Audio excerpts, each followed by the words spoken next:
खुलुमबाय गोजोन फुंबिलिनि गासैबो बड'लेण्ड बुब्लिनि अनसायगिरिफोरखौ बरायग्रोबाय।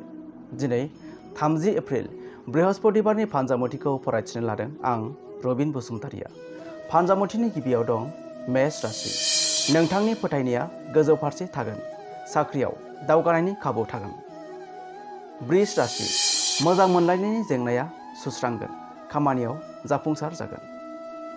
मिथुन राशि, नोंथाङा दिनैनि सानाव माबा मुलाम्फा जानो हागौ, साख्रियाव सोलायनाय आरो गोदान आयनि फुंखा जागोन।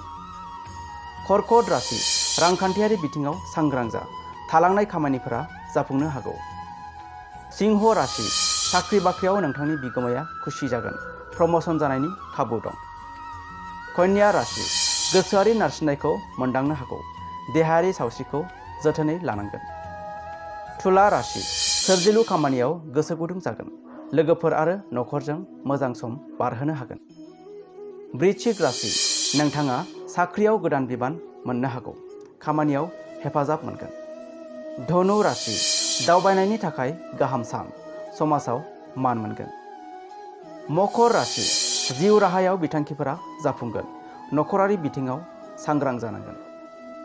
कुम्भ राशि, नोंथाङा गोसोआरि सुखु मोनगोन, मोजां सान।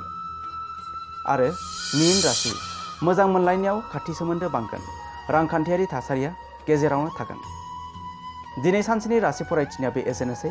आसा खालामो नोंथांनि दिनैनि साना मोजाङै मोजां थांगोन, बेखौ बड'लेण्ड बुब्लि नखरनिफ्राय मिजिंथिबाय। गोजोन्थों।